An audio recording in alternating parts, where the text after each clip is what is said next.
চলচ্চিত্র নায়িকা হলেও বাড়িতে বসে থাকলে কেউ 1 টাকা তোমার হাতে দিয়ে যাবে না। কে দেবে? মমতা বন্দ্যোপাধ্যায় দেবে।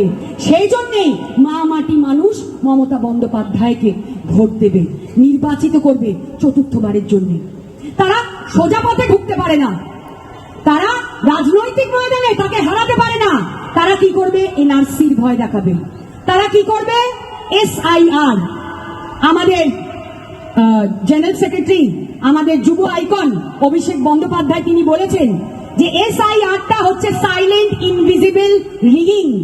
RSS এর এবং বিজেপি এটা ব্যাকডোর দিয়ে ঢুকে মানুষকে গ্রাস করার একটা চক্রান্ত। একটু আগে আশিস স্যার বললেন যে আমাদেরকে সতর্ক থাকতে হবে। বলি, একটা বৈধ ভোটারের যদি নাম বাদ গেছে, আমরা সবাই মিলে এই বিজেপি এবং কেন্দ্র সরকারের বাড়ি যেখানে যেখানে তারা থাকে, আমরা মা মাটি মানুষ মিলে, তৃণমূল কংগ্রেসের কর্মীরা মিলে ঘেরাও করব। নমস্কার বন্ধুরা, আমার নাম ধ্রুবজ্যোতি সরকার। সময় যত এগোচ্ছে ততই SIR নিয়ে চর্চা বাড়ছে দিনকে দিন। বিভিন্ন রাজনৈতিক নেতাদের থেকে উঠে আসছে নানান মন্তব্য, যার ফলে বাড়ছে রাজনৈতিক তরজা। এবার সেই তালিকায় আরও এক সংযোজন। নেপথ্যে তৃণমূল বিধায়ক সায়ন্তিকা ব্যানার্জি। ঘরে বসে থাকলে কেউ টাকা দেয় না, কিন্তু মমতা ব্যানার্জি দেয়। তৃণমূলের সভায় উন্নয়ন না, এখন শুধু টাকার কথা। বিধায়কের কথা শুনে মনে হলো যেন টাকার লোভ দেখাচ্ছেন মানুষকে। জানেননি যে কিভাবে বিহারের নির্বাচনটা কিভাবে হচ্ছে? আপনারা জানেন না? SIR এর বিরুদ্ধে আমাদের কিছু নেই, কিন্তু যদি বৈধ কোনো ভোটারের নাম কাটা হয়, বিহারের যে তালিকা, যে ভোটার লিস্ট বেরিয়েছে, কোর্ট থেকে যে যে ধরনের ইনফরমেশন আমরা ডেটা পাচ্ছি, আপনারা সবাই পাচ্ছেন, তাতে তো এটা তো মনে হচ্ছে না যে খুব বৈধভাবে নির্বাচন কমিশন ভোট পরিচালনা করার পরিকল্পনা করছেন। তো এইভাবে ব্যাকডোর থেকে বাংলাকে গ্রাস করতে আমরা দেবো না। SIR এর নিয়ে আমাদের কোনো মাথা ব্যথা নেই, কিন্তু বৈধ কোনো ভোটারকে বাদ দিয়ে তার নামে SIR যদি করতে আসে, তখন তো আমরা রুখে দাঁড়াবোই, তৃণমূল কংগ্রেস রুখে দাঁড়াবে।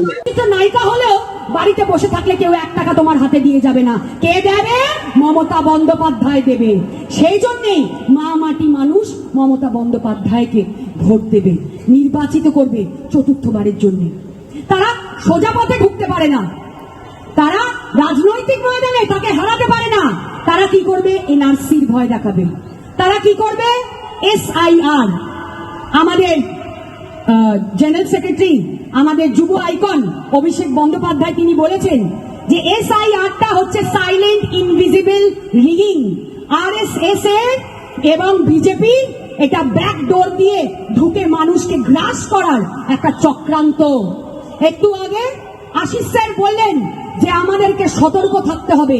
বলি, একটা বৈধ ভোটারের যদি নাম বাদ গেছে, আমরা সবাই মিলে এই বিজেপি এবং কেন্দ্র সরকারের বাড়ি যেখানে যেখানে তারা থাকে, আমরা মা মাটি মানুষ মিলে, তৃণমূল কংগ্রেসের কর্মীরা মিলে ঘেরাও করব। বন্ধুরা, ভিডিওটি ভালো লাগলে দয়া করে লাইক শেয়ার করে দেবেন, আমাদের পেজটা ফলো করে নেবেন, আর আপনার মতামত কমেন্ট করে অবশ্যই জানান। ধন্যবাদ।